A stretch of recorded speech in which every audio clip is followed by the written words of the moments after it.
सबसे बेहतर स्कीम बताया।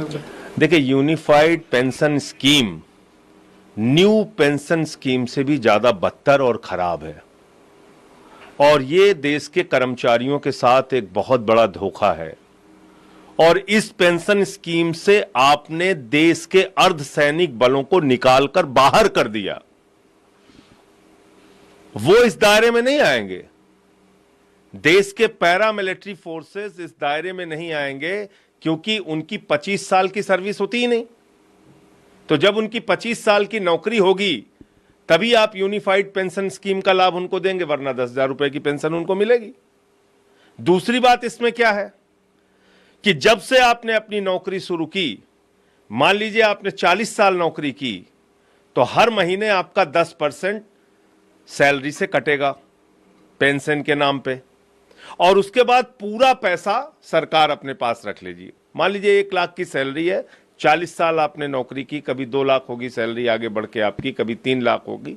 जितना पैसा आता है 10% के हिसाब से वो पूरा का पूरा पैसा सरकार रख लेगी अपने पास। उसके बाद क्या करेंगे?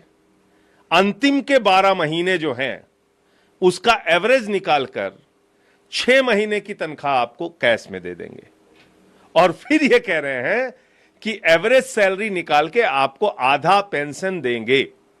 पहले तो आपने एक बहुत बड़ा अमाउंट कर्मचारियों का मार लिया, लाखों रुपए जो अपनी पूरी जिंदगी में उनकी 10% कटौती के नाम पे इकट्ठा होगा।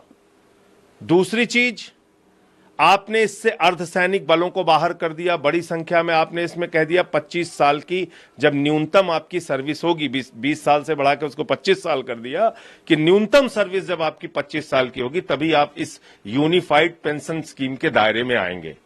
तो कुल मिलाकर ये एनपीएस से भी ज्यादा बदतर यूपीएस आया है और देश के कर्मचारियों के साथ एक बहुत बड़ा धोखा मोदी सरकार ने किया है, जिसको इस देश के कर्मचारी समझते हैं और इसका जवाब वो देंगे। आप लोग अभी भी ये मांग कर रहे हैं कि ओपीएस बहाल किया जाए। भाई, पुरानी पेंशन स्कीम बहाल करने में आपको क्या समस्या है?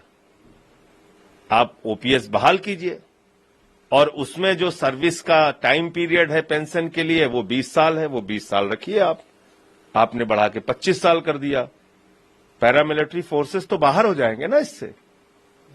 एक दूसरा बड़ा उत्तर प्रदेश के प्रयागराज में आरक्षण को लेकर उन्होंने कहा कि जो हम अगर सत्ता में आते हैं तो नेशनल ये जो कास्ट सेंसस कराएंगे और उसमें 50% का जो रिजर्वेशन कैप है उसे हटाया जाएगा, उसे लेकर बातें होंगी। और उनका ये भी कहना था कि अभी जो देखिए, जातीय जनगणना इस देश के ओबीसी, एससी, एसटी समाज के बीच में एक बहुत बड़ी डिमांड है और जातीय जनगणना किए बगैर आप उनके सामाजिक आर्थिक परिस्थितियों का मूल्यांकन नहीं कर सकते। तो इसलिए जातीय जनगणना होनी चाहिए। आपने